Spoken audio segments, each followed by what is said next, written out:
A lot of good things are happening with Mexico. Mexico understands that we're going to close the border or I'm going to tariff the cars. I'll do one or the other. And you probably start off with the tariffs. That'll be a very powerful incentive because Mexico has the strongest immigration laws anywhere in the world.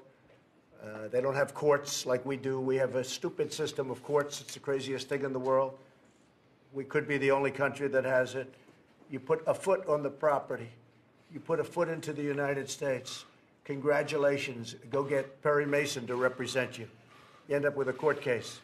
And then they release you, and you come back 4 or 5 years later, but nobody comes back. 2% come back. The not-so-smart ones come back. It's the most ridiculous system anyone's ever seen.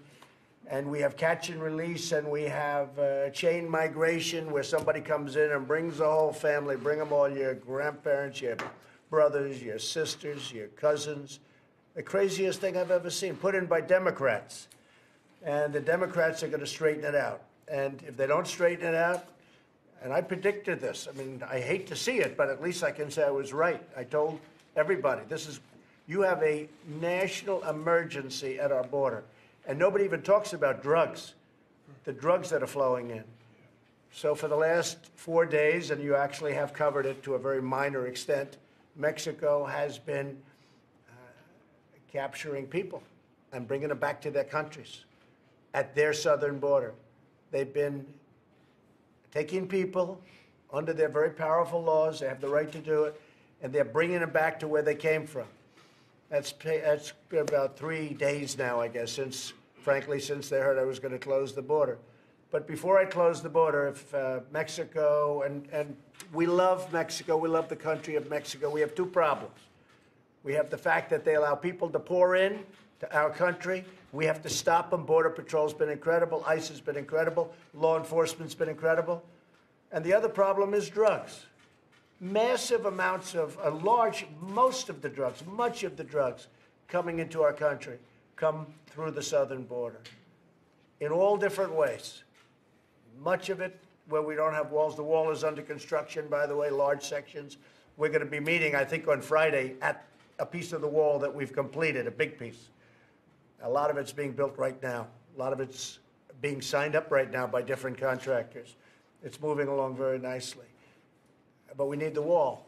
But we need lots of other things. So we need help from Mexico. If Mexico doesn't give the help, that's okay. We're going to tariff their cars coming into the United States. The other thing is because Mexico is such a big source of drugs, unfortunately, now we have China sending fentanyl to Mexico so it can be delivered into the United States. It's not acceptable. So the second aspect of it is, which you haven't heard before, is that if the drugs don't stop, Mexico can stop them if they want, we're going to tariff the cars. The cars are very big. And if that doesn't work, we're going to close the border.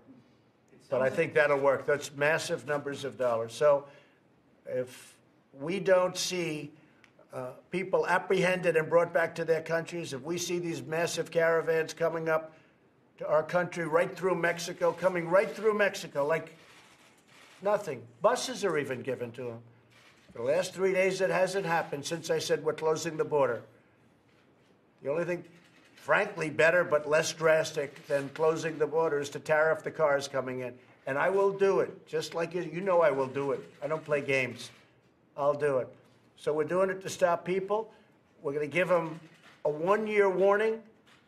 And if the drugs don't stop or largely stop, we're going to put tariffs on Mexico and products, in particular cars. The whole ball game is cars. It's the big ball game. With many countries, it's cars.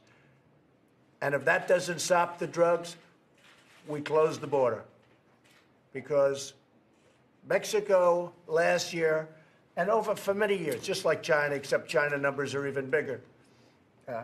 And I don't blame China, and I don't blame Mexico if they can get away with it. I blame the people that used to sit in this seat, because they should have done something about it. And I'm not just talking about President Obama. I'm talking about many presidents.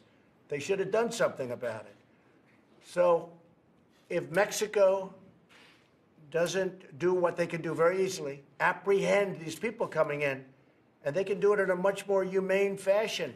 Why should they walk up 2,000 miles and then be brought back? They can stop them right at their southern border, right where they come into Mexico. And they have unbelievable immigration laws where they have the right to do it. The most powerful in the world, as good as you can have. And they're going to do it. And if they don't do it, we're going to tax the cars. And if that doesn't work, we're going to close the borders.